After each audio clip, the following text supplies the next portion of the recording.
Bom, vamos continuar aqui com nossa discussão sobre.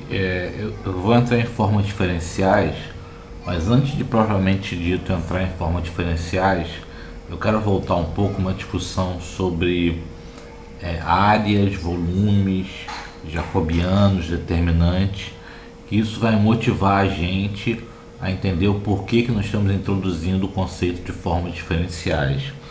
E também voltar um pouquinho à questão da aula passada, que achei que foi meio rápido, como eu trabalhei com jacobianos e tirando determinante, colocando determinante como jacobiano. Geralmente os livros passam por isso mais rápido, mas eu queria fazer um pouco mais devagar para ficar mais claro o que eu fiz. Então, primeiro, vamos pensar a questão de áreas e volumes. Vamos voltar um pouco a esse assunto. Eu quero achar a área de um paralelograma, né? Se eu estou no espaço euclidiano bidimensional, é 2, e eu tenho, por exemplo, dois vetores, vou chamar de. Pegar dois vetores, não preciso dar nome para eles. A e B. Ou então, mesmo um segmento de reta, não sei nem se é um vetor, um segmento de reta A e B, o paralelograma formado por esses dois segmentos de reta, dado que eles têm um ângulo θ em torno deles, a área desse paralelograma é o módulo de A, módulo de B, seno θ. E agora eu vou tentar reescrever essa área usando o conceito de produto escalar entre dois vetores. E aí sim, só para ver que eu vou chamar esses dois vetores, um vetor de U e outro vetor de V, só porque é uma nomenclatura mais utilizada. E eu sei que o produto escalar entre dois vetores U e V é o módulo de U, módulo de V e o cosseno do ângulo entre eles. O seno vai estar ligado ao produto vetorial, só que em duas dimensões a gente não tem produto vetorial. O produto vetorial só é definido em três dimensões e é definido muito por causa dessa questão de área mesmo. Então vamos se restringir ao uso do produto escalar, só temos produto escalar, porém a gente quer escrever a área de um paralelograma gerado por dois vetores, vetor U e o vetor V, usando o produto escalar. Vamos lá. Então, a área é o que? A área é o módulo de U, módulo de V, né, o módulo dos vetores, vezes seno θ. Então eu posso tirar o quadrado da área, que eu tenho seno quadrado de θ, ou seja, isso aqui é módulo de U ao quadrado, módulo de V ao quadrado, 1 menos cosseno quadrado de θ. E aí eu posso usar o produto escalar, certo? Isso aqui novamente é módulo de U, módulo de V ao quadrado, 1 menos cosseno quadrado de θ é o que? É U vezes V, não vou mais escrever a setinha não, mas são vetores, sobre o módulo de U, módulo de V ao quadrado, ao quadrado, ao quadrado. Abrindo isso aqui é U ao quadrado, V ao quadrado, menos U, V ao quadrado. Eu poderia reescrever isso aqui? Não vou, mas eu poderia reescrever isso aqui como U vezes U, V vezes V, menos U V ao quadrado. E a área é a raiz disso tudo. Ok? Então, vamos lá. Se eu abrir isso aqui em termos de componentes, dizendo que o vetor U tem o 1 e o 2 são os dois componentes, e o vetor V também tem duas componentes, V1, V2, isso aqui é raiz de U1 ao quadrado mais U2 ao quadrado, V1 ao quadrado mais V2 ao quadrado menos U1 V1 mais U2 V2 ao quadrado, aí isso tudo. E aí, com um pouco de álgebra, que eu não vou fazer essa álgebra, fica a critério de vocês fazerem. Isso aqui vai me dar, vários termos vão se cancelar, vai me dar U1 V2 menos U2 V1 ao quadrado raiz, que é o módulo de U1 V2 menos U2 V1. Essa aqui é a minha resposta para a área do paralelograma em termos de componentes. Note como isso aqui tem uma cara de determinante. Isso aqui parece um determinante de uma matriz. Se eu escrever uma matriz do tipo componente U1, U2, V1, V2, 1, V2 menos V1, U2, a área é o determinante dessa matriz. Vamos lembrar que o determinante ele a gente viu como escreveu o determinante na aula passada em termos de componente.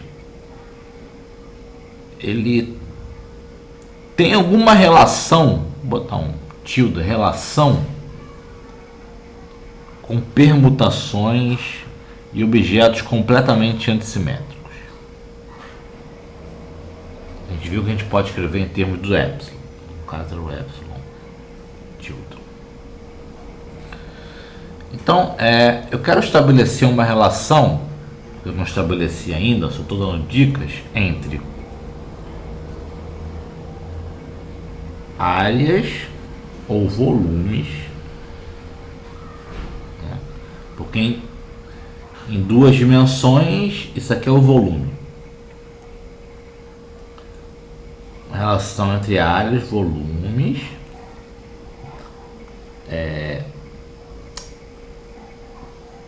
produtos antissimétricos, antissimetria,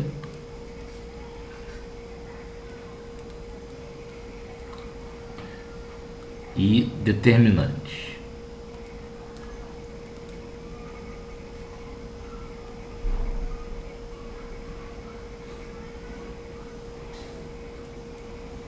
Certo? A ideia é estabelecer essa relação. Em três dimensões, a área do paralelograma é dado pelo módulo do produto vetorial. E o produto vetorial é definido dessa forma. Então, a área do paralelograma é o módulo do vetor U rotacional V. E aí, em três dimensões, a gente tem um produto vetorial, né, que vai ter dado dos vetores, o V, ele vai ser perpendicular ao plano formado por o V, e aí ele pode ser tanto para cima quanto para baixo, depende da definição. Isso aqui existe em 3 dimensões no espaço. É 3, certo? Então vamos deixar essa relação aqui. Eu não vou mais trabalhar nela, mas a minha ideia aqui foi mostrar que a área tem alguma coisa a ver com determinante, que por sua vez tem alguma coisa a ver com antissimetria e produtos, o tensor de Levi-Civita ou o símbolo, né? O símbolo de Levi-Civita, o epsilon, que pode ser mais 1, menos 1 ou 0. Certo? Essa é a primeira parte da aula de hoje. A segunda parte eu quero falar, depois eu vou ligar tudo, né? Depois tudo vai se ligar. Eu quero falar do jacobiano.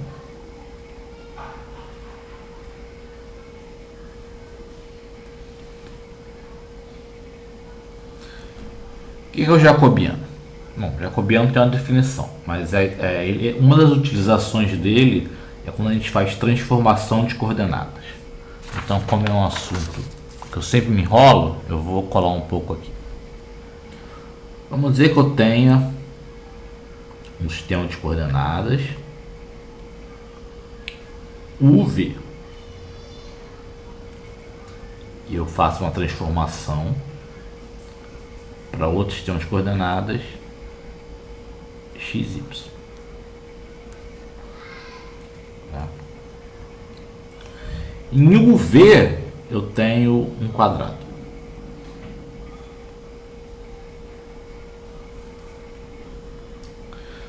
Então a minha área, isso em 2 dimensões, a minha área desse sistema de coordenadas é muito simples. Ela é delta V, delta U, certo? Se for uma área infinitesimal, o meu elemento de área vai ser o limite quando delta U e delta V tende a 0 de delta U, delta V, que a gente escreve como du dv, ok? Só quando eu faço a transformação de coordenadas, esse quadradinho não é mais um quadradinho, ele passa a ser alguma coisa, algum objeto não quadrado, necessariamente não quadrado. Então eu quero saber o elemento de área, esse elemento de área aqui qual é? Não esse. Esse elemento aqui, du dv, ele vai ser transformado em outro elemento que eu vou escrever de outra forma, certo? Ele não vai ser delta x, delta y, porque bom, ele não é que ele não vai ser, ele é um delta x, delta y, mas no fim eu vou querer escrever ele em termos de u e v. Deixa eu explicar melhor o que eu quero dizer. Vamos dizer que eu tenho uma coordenada do tipo x, vai ser um x de u e v, e y vai ser um y de u e v, certo? Eu quero fazer uma integral de uma função, vamos dizer, espera aí, que eu vou fazer integral da função x, y, aqui vai ser dx dy. Isso aqui é uma notação, certo? Eu quero integrar essa função Esse dxdy a gente vai ver que ele é um símbolo. Não quer dizer que é uma diferencial dxdy. Isso aqui vai ser um símbolo. Mas a ideia é, eu quero integrar essa função nesse elemento de área, porém usando as coordenadas u e v. Que eu vou trazer essas coordenadas u e v. Então, na verdade, o que eu quero é o seguinte. Eu quero fazer uma integral da função em x de u e v, y de u e v. Eu vou escrever a função em termos de u e v. Só que eu preciso escrever esse elemento de área em termos de u e v. Certo? Não em termos de x e y, porque minha função ela vai ser escrita em termos de u e v. Então eu preciso escrever, eu preciso achar esse elemento aqui, esse vetor. Na verdade, no caso seria esse elemento de perímetro e esse elemento aqui em termos das coordenadas antigas. Ele é curvo, ele não necessariamente é reto, porém, como ele vai ser infinitesimal, eu vou poder aproximar eles por vetores, certo? Agora, que dois vetores são esses? Que elementos retos são esses para eu formar um paralelograma? Vamos ver. Esse vetor aqui, desse lado, vai corresponder a esse lado aqui.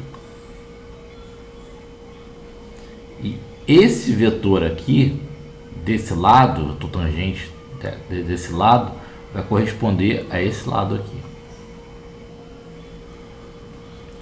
Então, esse lado aqui de baixo, eu tenho que U é constante. E esse vetor aqui, eu venho que V é constante. Certo? Então, tudo bem. Vamos achar esses dois vetores aqui. Qualquer vetor aqui pode ser escrito como x, i, mais y, j. Né? Nós temos aqui no eixo x, y, e j, essa aula vai ficar um pouquinho maior, são os elementos, são os vetores infinitesimais do plano cartesiano x e y. Então o vetor, vou botar dr, onde u é constante, é o que? Dx, dv, dv, i, mais d1 de x, d1 de v, dv e y, perdão, ver como é fácil enrolar, j, certo? Esse aqui, ele tem u constante. E o outro elemento, o outro vetor, estou falando dr, que v constante, ele é dx, du, i, mais dy, du, j. E agora tem um paralelograma formado por esses dois vetores. dr com u constante e dr com v constante. Qual é a área do paralelograma formado por esses dois vetores? Bom, eu já vi. Certo? É o produto, né? Se for em três dimensões, é o produto rotacional, é o produto vetorial, ou então eu posso reescrever ele como seno θ, exatamente como está aqui, ou em termos das componentes. Vamos escrever em termos das componentes direto. Em termos das componentes, exatamente como está aqui, é o que? A área vai ser o determinante de qual vetor? Esse vetor aqui, dx, dv. Aqui, vamos lá. O 1, o 2. Então, é dx, dv, dy, dv, dx, du, dy, du. Vezes du, dv. Porque quando eu multiplicar, o du, dv vão ficar, né? Esse termo por esse termo tem o du, dv, esse termo por esse termo tem o du, dv. Então veja que o jacobiano aparece. Daí que vem o jacobiano. A área dA, o elemento de área que vai entrar aqui, ele é o jacobiano du, dv. Então a integral, ela vai ser o quê? Integral de f de x u v y u v jacobiano du, dv. Ok?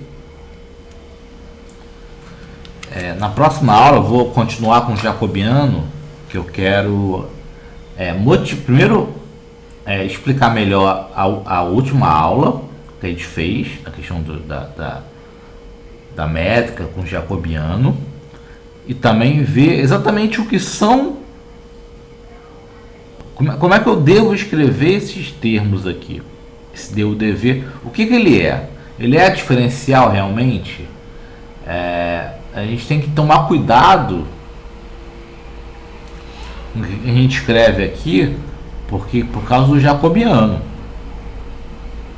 O jacobiano tem que sempre entrar. Então eu quero escrever elementos de área da forma mais correta possível, para não dar margem a erros. E aí a gente vai ver que entram produtos antissimétricos, e daí já é uma motivação para a introdução de formas diferenciais. Essa aula foi uma revisão, mas eu espero que tenha sido útil de alguma forma. Então, até a próxima.